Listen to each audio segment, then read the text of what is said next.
Família, vamos começar? Vamos começar orando. Queria que você fechasse seus olhos para que nós pudéssemos começar. Aliás, feche seus olhos aí onde você estiver e vamos começar, amém? Senhor Deus, Pai, nós queremos entregar esse momento ao Senhor e te agradecer porque o Senhor é bom, porque as tuas misericórdias elas se renovam nas nossas vidas todos os dias. Te agradecer porque o Senhor tem sido bom, o Senhor tem sido generoso, o Senhor tem guardado os nossos corações.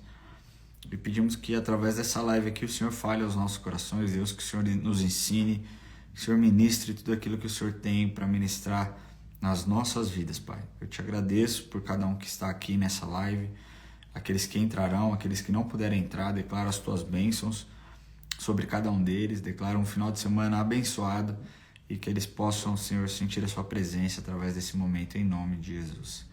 Amém. Amém? Glória a Deus. Família, é o seguinte, nós estamos nessa jornada, essa é a penúltima semana que vem nós encerramos, e hoje nós iremos falar a respeito dos capítulos 22, 23 e 24 do livro de Atos. Esse que para mim é um livro histórico, para quem me conhece sabe o quanto eu gosto desse livro. É um livro que responde muitas coisas para nós, é um livro que mostra o nascimento da igreja, o desenvolvimento da igreja, além da descida do Espírito Santo e tudo mais, como a partir daquele momento os discípulos, os apóstolos começaram a caminhar de uma outra forma, numa outra pegada, onde Pedro foi encorajado a partir da descida do Espírito Santo, como eles perseveraram em oração. O livro de Atos nos mostra, né? Os evangelhos acabam sem nenhuma igreja, e o livro de Atos nos mostra o nascimento das igrejas, a descida do Espírito Santo e o crescimento das igrejas. Então nós lemos no livro de Atos as 3 viagens missionárias de Paulo. Só a título de curiosidade, dentro dessas 3 viagens de Paulo andou cerca de 3 mil quilômetros, 10 mil quilômetros, perdão. Na somatória dessas 3 viagens, Paulo andou cerca de 10 mil quilômetros, e é quilômetro pra caramba, né? Então, assim, a gente hoje tem meios de locomoção que facilitam, que agilizam, né? Hoje você está aqui, você pegar um voo e demorar 24 horas, está do outro lado do mundo, mas naquela época não tinha como, né? Tudo bem que ele não cruzou o mundo, né? Mas, enfim, Paulo caminhou bastante, né? Mas nós encerramos semana passada o capítulo 26, aliás, o capítulo 21 do livro de Atos, contando a respeito da prisão de Paulo. Paulo havia sido preso porque a multidão estava ali gritando, pedindo para que ele fosse preso, pedindo para que matassem, e a fim de evitar a morte dele, né, já espancado, depois de ter sido espancado, levaram ele para dentro da prisão e deixaram ele lá, amarraram com 2 correntes, enfim. E aí no capítulo 22, Paulo começa a apresentar então a sua defesa perante as pessoas. E o que é legal é que quando eu li esses 3 capítulos, é engraçado de certa forma, porque ele se explica. Eu não preciso gastar tempo explicando, tentando fazer interpretação para que você entenda e que seja colocar num linguajar mais fácil, não sei.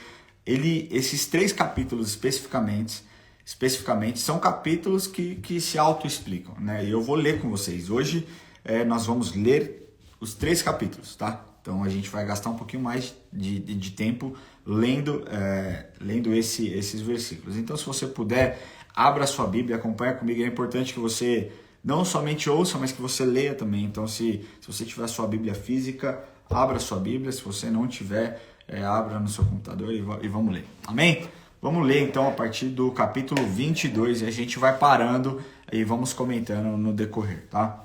Diz assim, isso Paulo iniciando e apresentando a sua defesa, tá? Irmãos e pais, ouvi agora a minha defesa perante vós.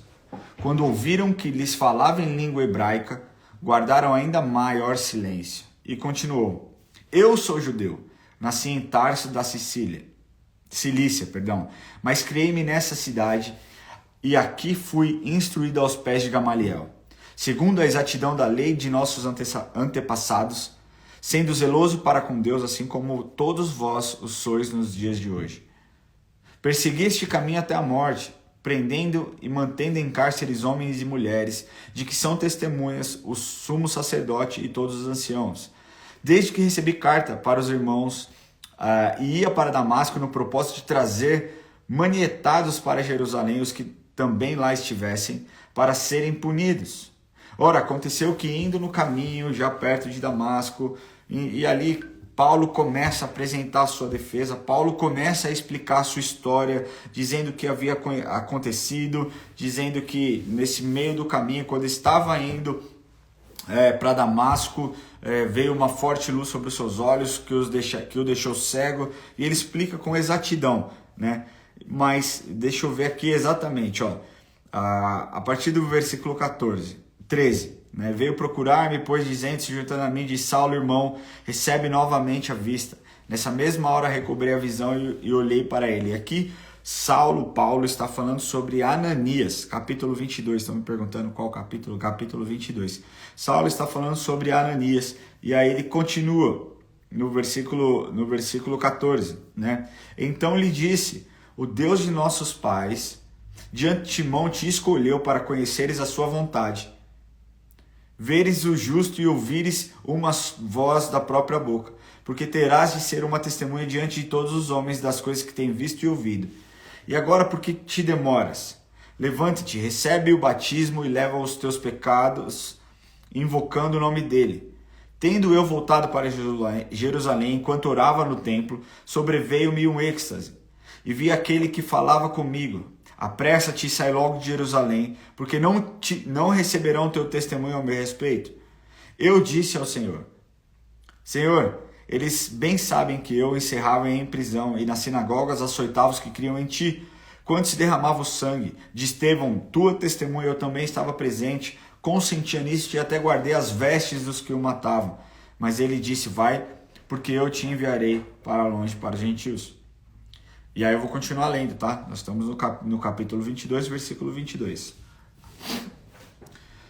Ouviram-no até essas palavras e então gritaram dizendo, tira tal homem. Até só para fazer um cumprimento, até esse ponto eles estavam em silêncio, ouvindo aquilo que Paulo estava dizendo. Eles estavam quietinhos, ouvindo, fizeram silêncio até esse momento. E a partir do versículo 22 eles começaram a gritar, tira tal homem da terra, porque não convém que ele viva. Ora, estando eles gritando, versículo 23, ora, estando eles gritando, arrojando de si as suas capas, atirando poeira para os ares, ordenou o comandante que Paulo fosse recolhido à fortaleza e que sob açoite, sob tortura, fosse interrogado para saber por que motivos assim clamavam contra ele. Quando o estavam amarrando com correias, disse Paulo ao centurião, ser-vos-á porventura lícito açoitar um cidadão romano, sem estar condenado? Vamos parar aqui, versículo 25.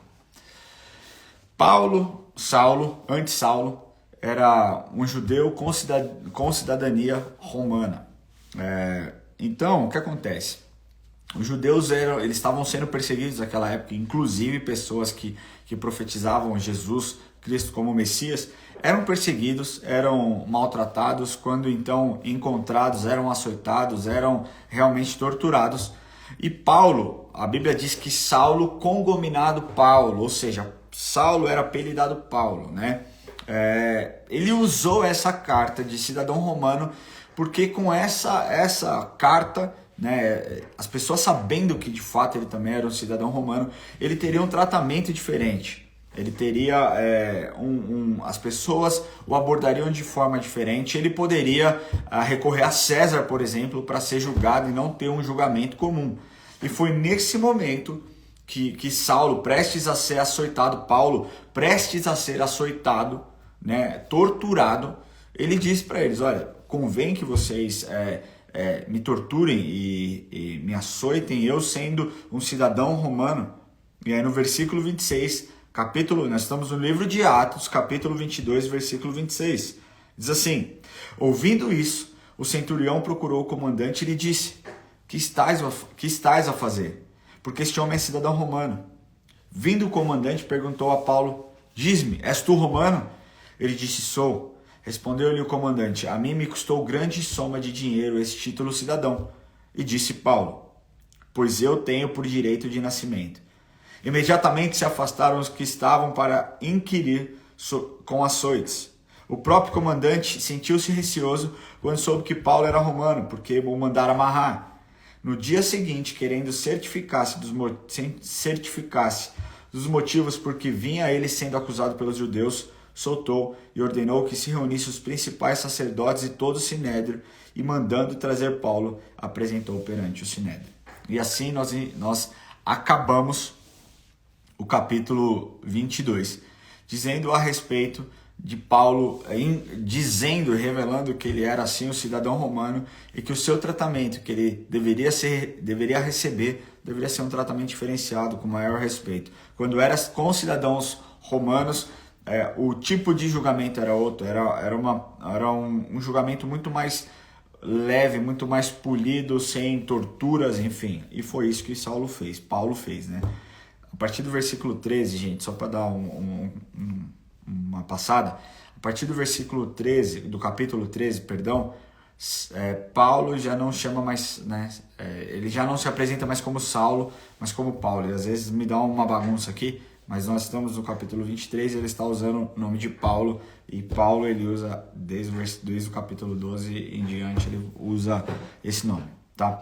Capítulo 23, por que eu estou lendo com vocês? Porque, como eu disse, esses 3 capítulos são capítulos que, se nós lermos com atenção, eles se auto-explicam, né? Você não precisa de um pastor vindo revelar coisas novas, porque ele diz muito claro que é aqui, tá? Capítulo 23, versículo 1, diz assim: Fitando Paulo os olhos no sinédrio, disse: Varões, irmãos, tenho andado diante de Deus com toda a boa consciência até o dia de hoje. Mas o sumo sacerdote, Ananias, mandou os que estavam perto dele que lhe batessem na boca. Fitando Paulo os olhos no sinédrio, disse: Varões e irmãos, tenho andado diante de Deus com toda a boa consciência até o dia de hoje. Mas o sumo sacerdote Ananias mandou os que estavam perto dele que lhe batessem na boca. Vou pausar aqui para explicar para vocês. A Bíblia relata alguns Ananias, mas vamos pegar 3 Ananias, tá? A Bíblia relata um Ananias, aliás, no livro de Atos, ele fala 3 vezes o nome Ananias. Existem outros, se nós pegarmos no Velho Testamento, existem outros Ananias, mas só no livro de Atos esse nome aparece 3 vezes em 3 pessoas diferentes. O primeiro que aparece, Ananias, é referente a Ananias e Safira. Ananias e Safira, que vocês sabem, que mentiram para Deus e morreram. O segundo Ananias que aparece é o Ananias que participou de forma ativa da conversão do apóstolo Paulo. Esse Ananias é o que estava lá em Damasco e o anjo do Senhor aparece para ele e fala: Ananias, vai ter com Saulo na rua chamada direita, procura esse homem, e diz, a princípio ele não quis, mas depois obedeceu, e por conta da sua obediência, Paulo pôde ser encontrado pela presença de Deus. Tá? Então, esse é o segundo Ananias. E o terceiro Ananias, que o livro de Atos relata, é esse Ananias, que era o sumo sacerdote. Né? Esse Ananias, ele não era muito bem quisto, ele não era muito bem visto, as pessoas não gostavam muito dele por inúmeras razões. Ao mesmo tempo que era um homem poderoso, era um homem impiedoso, não tinha piedade, era um homem que posteriormente foi destituído do seu poder, porque era um homem que agia com muita violência e truculência, e o povo não gostava muito. Então, esse Ananias que Paulo diz a respeito do sumo sacerdote é o Ananias, o terceiro Ananias que nós estamos falando, tá? Então, o sumo sacerdote Ananias mandou que estavam perto, que lhe batessem na boca. Então, lhe disse Paulo: Deus há de te ferir, parede branqueada. Tu estás aí sentado para julgar segundo a lei, contra a lei manda-me agredir? Os que estavam ao seu lado disseram: estás injuriando o sumo sacerdote de Deus? Né? Aqui nós temos uma questão.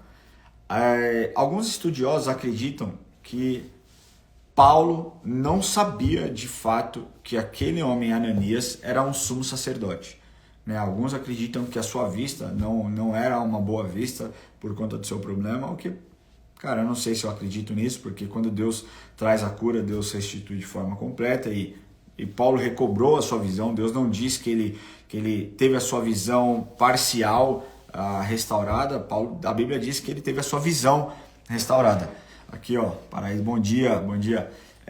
Então, alguns acreditam que Paulo não enxergava de fato e por isso não viu que aquele homem que ele falou de forma dura, repreendeu, era um sumo sacerdote. Outros acreditam que Paulo estava tão angustiado, estava tão nervoso por conta das injustiças que ele vinha sofrendo, que ele teve um momento de estouro ali. Ele, naquele momento, ele simplesmente rasgou o seu coração e perdeu um pouco a linha e falou de uma forma que ele não deveria falar. Quando então confrontado, recuou e disse: eu não sabia que ele era de fato o sumo sacerdote, né? Porque olha lá no capítulo 5, no versículo 5 do capítulo 23. Respondeu-lhe Paulo: não sabia, irmão, que ele é sumo sacerdote, porque está escrito: não falará mal de nenhuma autoridade do teu povo. Sabendo Paulo que uma parte do sinédrio se compunha, aí é interessante, olha agora. Sabendo Paulo que uma parte do sinédrio se compunha de saduceus e outra de fariseu, exclamou: varões, irmãos, eu sou fariseu, filho de fariseu. No tocante à esperança e à ressurreição dos mortos, sou julgado. Aqui eu quero pontuar uma coisa para vocês. Paulo, de fato, ele foi criado para ser um fariseu, né? Ele foi criado aos pés de Gamaliel, que era um dos maiores professores, né? Como se fosse um professor super famoso da época. E Paulo foi criado aos pés de Gamaliel, seus pais eram fariseus e ele estava ali sendo preparado para ser um fariseu. Tanto que a palavra de Deus relata no livro de Atos que ele era o cara que estava para cumprir um propósito e zelar pela religião dos judeus. Ele estava ali para zelar para que o cristianismo, né, para que essa nova religião que estava surgindo, que estava roubando os judeus de certa forma, que era o que eles encontravam, que né, não honrava as leis mosaicas, ele foi criado, educado para ser um cumpridor rigoroso da lei. E os saduceus não acreditavam na ressurreição, enquanto os fariseus acreditavam. E ele fala isso, e naquele momento que os saduceus e os fariseus estavam unidos, Paulo acha um jeito de separá-los e fala: olha, eu sou fariseu, eu creio na ressurreição e eu sou diferente dessas pessoas. E Paulo foi muito estratégico nisso, né? Vamos continuar a partir do versículo 7 do capítulo 23, diz assim: ditas essas palavras, levantou-se grande dissensão entre os fariseus e os saduceus, e a multidão se dividiu, que eu acabei de dizer, pois os saduceus declaram não haver ressurreição, nem anjo, nem espírito, ao passo que fariseus admitem todas essas coisas. Olha só como Paulo foi estratégico. E eu quero falar para você, família, que Deus muitas vezes vai te dar estratégias, fazer com que as pessoas tirem os olhos de algumas situações, sabe, para que a glória dele seja manifesta e haja algo extraordinário que ele está fazendo, né? Paulo usou disso para quê? Para mostrar que aquelas pessoas precisavam se desgrudar, se desgarrar um pouquinho, para que ele então não precisasse ser espancado e tudo mais, né? E aí diz, né, no versículo 8, aliás, vamos aqui no versículo 9. Houve, pois, grande vozeria, e levantando-se alguns escribas da parte dos fariseus, contendiam, dizendo: não achamos neste homem mal algum. E será que algum espírito ou anjo lhe tenha falado? Tomando vulto e celeuma, temendo o comandante que fosse Paulo espedaçado por eles, mandou descer o guarda para que retirassem dali e o levassem para a fortaleza. Versículo 11. Na noite seguinte, o Senhor, pondo-se ao lado dele, disse: coragem, pois do modo por que deste testemunho ao meu respeito em Jerusalém, assim importa também que o faças em Roma. Ou seja, Paulo, tenha coragem, Paulo, persevere, porque da mesma forma que você testemunhou aqui em Jerusalém, você também vai testemunhar em Roma. Então se mantenha firme, acredite, confie naquilo que você está fazendo, confie no Deus que está ao seu lado, confie na mensagem que você tem dito. Eu quero trazer uma mensagem para vocês aqui. Nós precisamos acreditar. Quando nós dizemos a respeito de Jesus, quando nós dizemos a respeito do Evangelho, nós precisamos crer que aquilo que nós estamos dizendo é verdade. E saber que Deus vai nos usar, tanto em lugares onde nós estamos acostumados a transitar, quanto em lugares muitas vezes que nós não estamos tão acostumados a transitar, né? Paulo era um homem que transitava em todos os lugares. Paulo era um homem de bom trânsito, era um cara extremamente inteligente e estratégico. E Deus quer usar isso em você também. Deus quer criar estratégias em você também. Amém? A cilada dos judeus. Capítulo 23, versículo 12. Vocês percebem o ódio dos judeus contra Paulo? Eles queriam de qualquer jeito matar Paulo, eles já tinham açoitado, já tinham espancado. Estavam com sangue nos olhos, né? Mas o versículo 12 diz assim: quando amanheceu, os judeus se reuniram e, sob anátema, juraram que não haviam de comer nem beber enquanto não matassem Paulo. Gente, isso é muito sério. Eram mais de 40 os que entraram nessa conspirata. Estes, indo ter com os principais sacerdotes e anciãos, disseram: juramos sobre pena de anátema não comer coisa alguma enquanto não matarmos Paulo. Agora, pois, notificai ao comandante, juntamente com o sinédrio, que vou-lo apresente como se estivesse para investigar mais acuradamente a sua causa, e nós, antes que chegue, estaremos prontos para assassiná-lo. Ou seja, eles estavam preparando uma emboscada para matar Paulo. Eles estavam tão cegos que eles queriam acabar com Paulo de qualquer jeito. E Satanás usa disso, irmão. Satanás usa disso para nos tirar o foco, para nos tirar o propósito. Satanás coloca pessoas no nosso caminho para nos tirar da onde Deus quer que nós estejamos. E nós precisamos estar atentos. Eu quero te falar que nós vamos ler aqui ainda, mas da mesma forma que Deus levantou alguém inesperado para estar presente e ouvir tudo aquilo que tinha sido conspirado contra Paulo, e através disso Paulo foi liberto, né, da morte. Deus também vai colocar pessoas no seu caminho que vão te ajudar a fazer com que os seus olhos sejam abertos, a te alertar contra algumas coisas, e você precisa estar atento e entender que muitas pessoas que passam pelos seus caminhos são pessoas colocadas por Deus com o propósito de preservar a sua vida, tá bom? Vamos lá.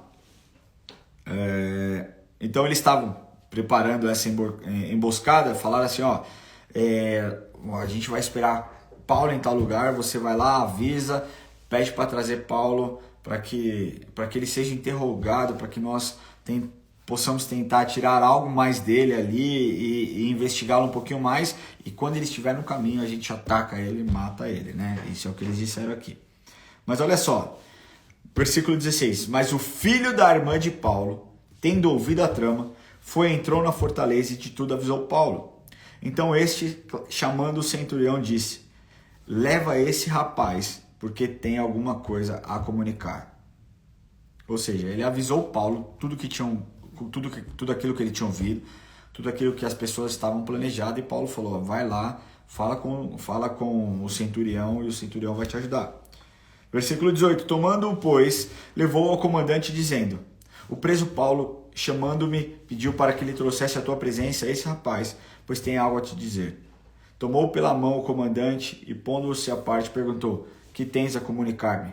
Respondeu ele: os judeus decidiram rogar-te para que amanhã apresentes Paulo a sinédrio, como se houvesse de inquirir mais acuradamente a seu respeito.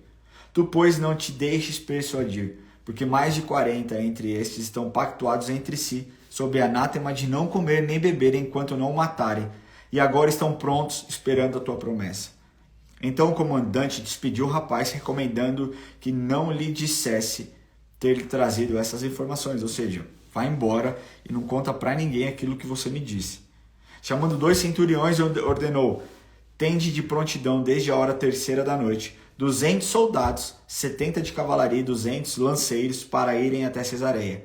Preparai também animais para fazer Paulo montar e ir com segurança ao governador Félix, e ao comandante escreveu uma carta nesses termos. Versículo 24, a carta de Cláudio a Félix, né? Cláudio Lísias ao excelentíssimo governador Félix: saúde. Este homem foi preso pelos judeus e estava prestes a ser morto por eles, quando eu, sobrevindo com a guarda, o livrei por saber que ele era romano. Querendo certificar-se-me de modo que o acusavam, filo descer ao sinédrio deles, verifiquei ser ele acusado de coisas referentes à lei que os rege, nada porém que justificasse a morte ou mesmo a prisão. Sendo eu informado de que ia haver uma cilada contra o homem, tratei de enviá-lo a ti sem demora, intimando também os acusadores a irem dizer na tua presença o que há contra ele. Aí Paulo foi levado para outro lugar, e aí Paulo então se encontra no pretório de Herodes para ser interrogado, né? E aí diz no versículo 31, os soldados, pois, conforme lhe foi ordenado, tomaram Paulo e durante a noite o conduziram até Antipatride. No dia seguinte, voltaram para a fortaleza, tendo deixado aos de cavalaria irem com ele, os quais, chegando em Cesareia, entregaram a carta ao governador e também lhe apresentaram Paulo. Lida a carta, perguntou ao governador de que província ele era, e quando soube que era da Cilícia, disse, ouvir-te-ei quando chegar os teus acusadores, e mandou que fosse detido no pretório de Herodes. Gente, Paulo foi transferido para não ser morto numa emboscada, e lá teve que esperar os seus acusadores chegarem. E por lá ele espera 5 dias até que as pessoas cheguem a ele e para que façam as devidas acusações contra ele, né? Capítulo 24 e último capítulo que nós vamos falar hoje. 5 dias depois, desceu o sumo sacerdote Ananias, aquele mesmo que tinha açoitado, né, que Paulo tinha repreendido, com alguns anciãos, com um certo orador chamado Tértulo, os quais apresentaram ao governador contra Paulo. Sendo esse chamado, passou Tértulo a acusá-lo, dizendo, excelentíssimo Félix, tendo nós, por teu intermédio, gozado de paz perene, e também por teu proveniente cuidado, se terem feito notáveis reformas em benefício desse povo, sempre por toda parte, isso reconhecemos com toda a gratidão. Cara, olha só o discurso político. A gente ouve alguns discursos políticos hoje e fala, nossa, velho, eu não aguento, cara, é tudo igual. Naquela época já era, né? O cara, para ganhar a atenção do governador ali, começa a exaltar as obras que o governador fez. Governador, olha que incrível, nós estamos aqui, nós vemos, reconhecemos que existe paz nesse meio, que existe paz nesse povo, muito porque o Senhor começou a agir, começou a atuar. Obrigado por tanto carinho, obrigado por tanto cuidado. Estou aqui parafraseando o que ele disse, né? Então, assim, ele de certa forma elogia, exalta o governador para depois trazer um pedido e cravar a respeito de Paulo, né? Versículo 4. Entretanto, para não te deter por longo tempo, rogo-te que, de conformidade com a tua clemência, nos atenda por pouco.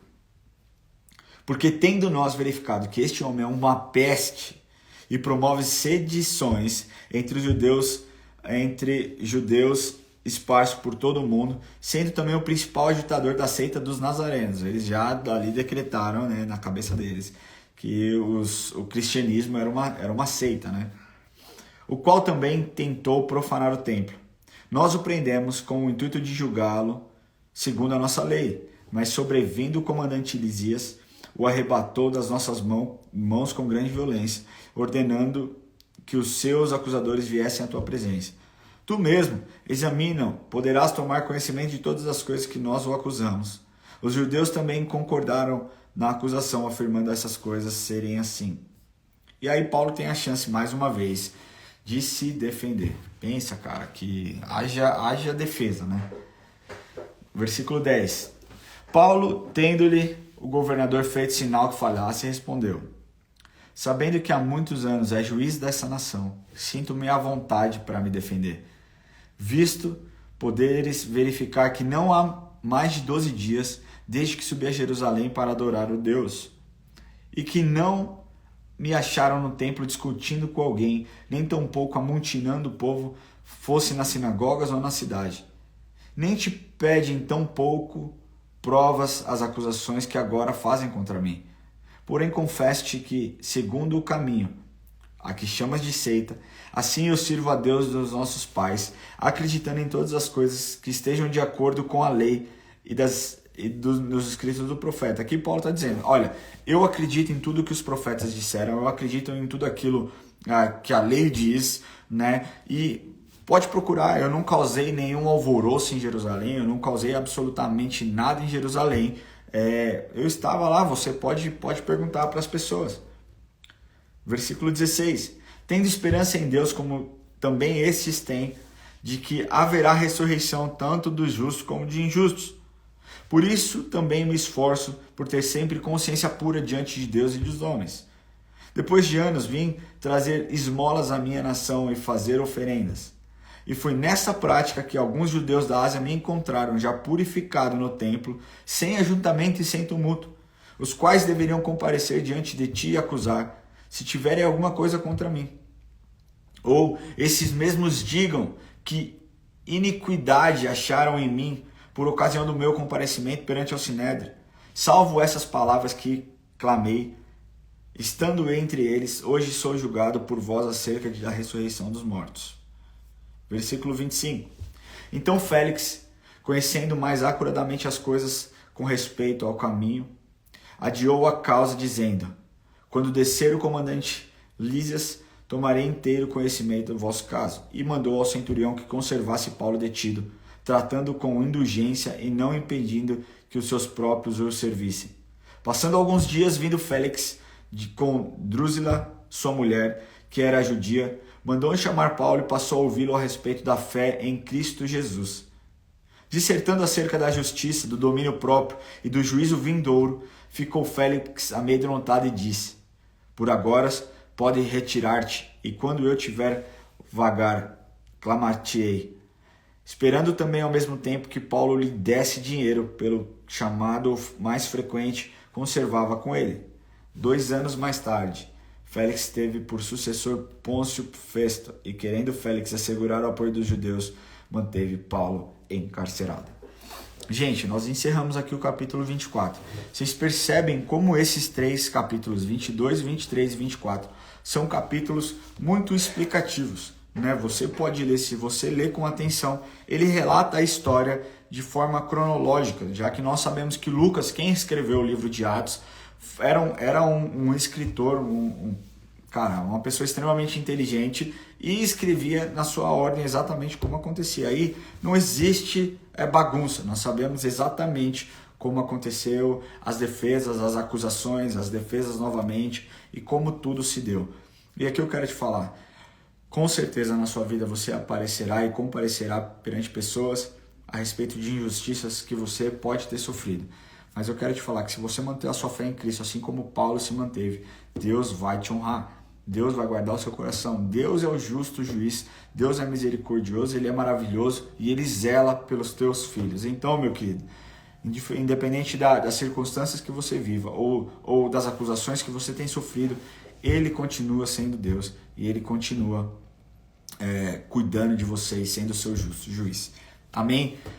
Eu sinto que não existe muito a ser explicado a respeito especificamente desses 3 capítulos, porque uma vez que eu disse, é um capítulo que se explica sozinho. São capítulos que, se você ler, ele retrata a história como de fato foi. E aqui nós fechamos esses capítulos do dia de hoje.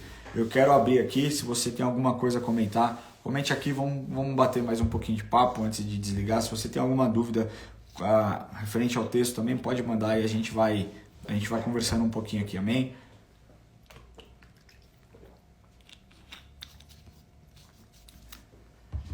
Vamos lá, gente.